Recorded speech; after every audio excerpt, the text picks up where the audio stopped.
One of my favourite stories is of this missionary from Scotland to Africa.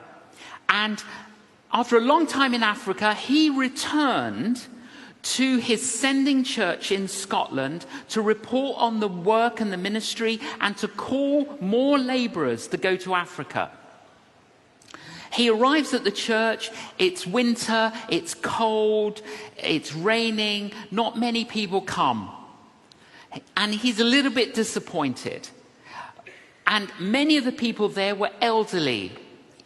Great that they're there, but not suitable for the mission field. But he still felt that he should give the same message. And he gives the message, the needs in Africa, we need more labourers. He ends the talk. This is how he ends the talk. Who will go? Who will go? Who will go? He didn't know that the organist, they sang a few hymns with the organ. The organist had a little boy assistant who you have to do these they're called billows, put air in to help with the organ music. The little boy stood up and he shouted out, I will go, I will go, I will go.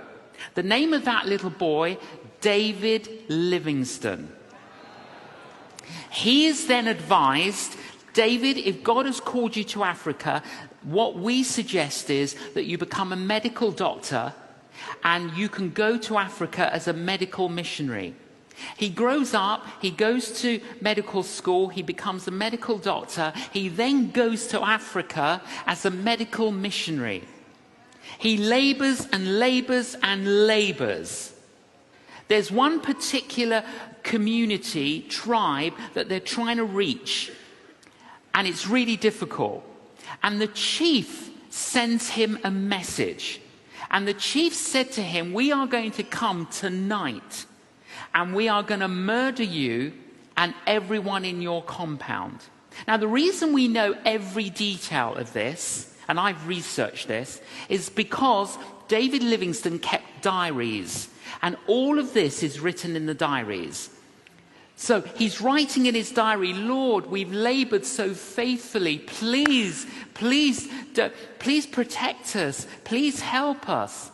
And there's a little bit of fear in what he wrote on that day, concerned that their ministry will be obliterated and everyone will die.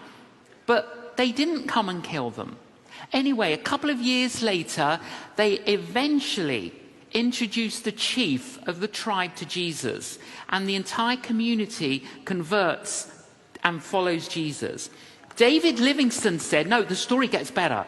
David Livingstone said to the chief, you sent me a message that you were going to come and kill me and kill everyone in the compound. He says, yes, we came.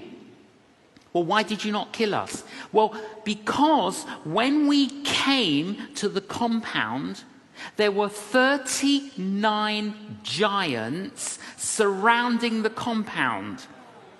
We counted them. They were big warriors, and there were 39 of them surrounding the compound. A couple of years later, David Livingstone returns to his sending church in Scotland, and he tells that story.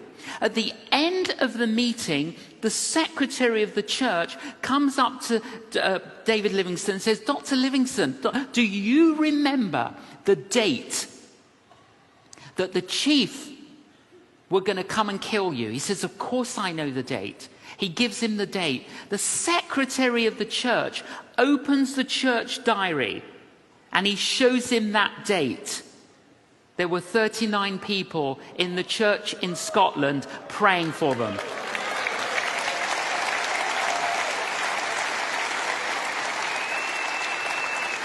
"39 people praying in a church in Scotland, and there were 39 warriors surrounding the compound."